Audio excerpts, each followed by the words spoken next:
भाई अब उल्टी बुखार सब होता था, क्या करें। अब बेटा रहना तो थी, अभी तक रह रहे हैं।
ये इलाका यूनियन कार्बाइड क्षेत्र से मात्र 2 किलोमीटर की दूरी पर है। यहाँ का भूमिगत जल यूनियन कार्बाइड की फैक्ट्री के द्वारा प्रदूषित हुआ है और हम लोगों को, ब्रजविहार कॉलोनी वासी हम लोग सभी को यही जल पीना पड़ता है।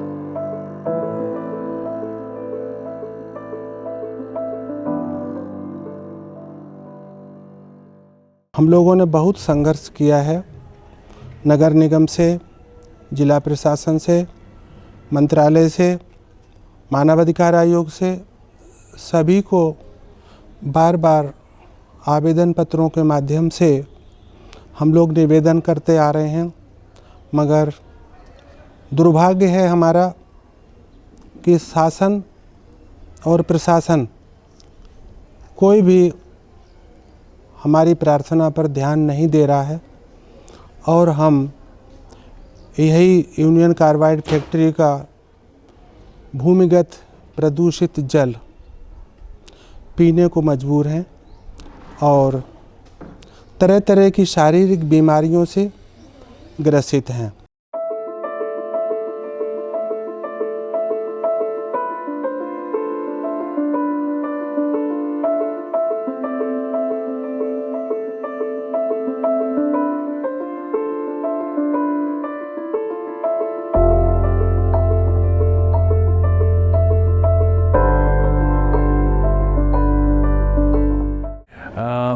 The contamination of groundwater in and around the abandoned Union Carbide factory began even before the disaster, at least 2 years before the disaster. And essentially this contamination is because of the hazardous industrial waste that was buried within the factory and outside the factory. And this contains a number of extremely toxic chemicals, including chemicals that are called persistent organic pollutants or forever chemicals. And these chemicals and heavy metals that have been found by at least 16 studies by 8 government and 8 non-government agencies over the years. And these are in high concentrations, and these have been found at least up till 3.5 kilometers from the factory. And we know that in the decades that have gone by, the contaminated area has continued to spread and is finding new victims every day.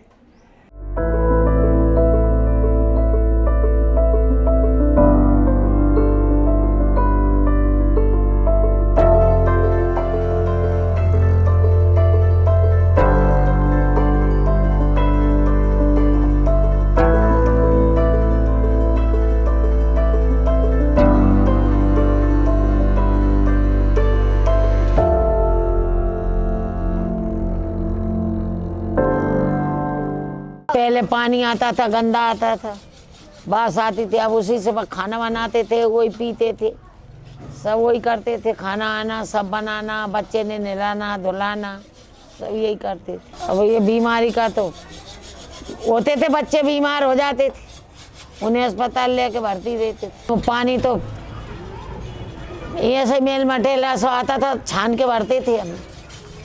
अब पीते थे, क्या करें, कोई पानी नहीं। कुआं का पानी लाते थे, वो उसमें झेर जैसा आता था, बिल्कुल हरा कच। कुआं खोदा था हमने, कुआं का पानी भर के लाते थे। आधी रात से उठ के जाते थे, कुआं का पानी लाते थे भर भर के, फिर काची कुआं से पीने का लाते थे। ऐसा पिया हमने। हमने कुएं में भी झेर था तो उसको बंद कर दिया। ना कहीं का पार छत आता, जीत के चले जाते हैं, ना कोई पार छत आता, ना कहीं को मुख्यमंत्री आता, ना कहीं का प्रधानमंत्री मर रिया। कोई ने कुछ नहीं करा हमारे लिए। तो इतने जिंदगी से रह रहे हैं, आधे से ज्यादा तो मर गए। While everyone has heard about the Bhopal gas disaster, very few people know about the ongoing contamination, the ongoing second disaster that this city is reeling under. This happened, and this has actually nothing to do with the Bhopal gas disaster itself. It has everything to do with how little Union Carbide invested in their hazardous waste management system, in their safety disposable system. Just like in building the plant, they cut corners, and while running the plant they cut corners. The same thing they did with the issue of building disposal systems. And that's why today we are in a situation where more than 200,000 people living around the Union Carbide factory, their groundwater is contaminated. So the history of it goes back to 1977 when Union Carbide dug up solar evaporation ponds in an area of about 32 acres. And they just lined it with a plastic lining, and the belief was that all the affluents of the factory would go into these ponds and somehow they will magically evaporate, causing no danger to the people living around it or to the environment. But what we know from the cases that we have fought in the US, that in 1982, so 2 years before the disaster, the lining started breaching in these ponds, which led to all the toxic waste basically seeping into the groundwater and causing groundwater contamination. So even if the disaster hadn't happened in Bhopal in 84, the issue of contamination would still be there. This is not something that has happened, it's continued to happen because all the toxic waste is still inside, not only inside the factory in the 21 unlined pits, but it's outside. And unless and until something is done to address the source of contamination, this will find new victims every day.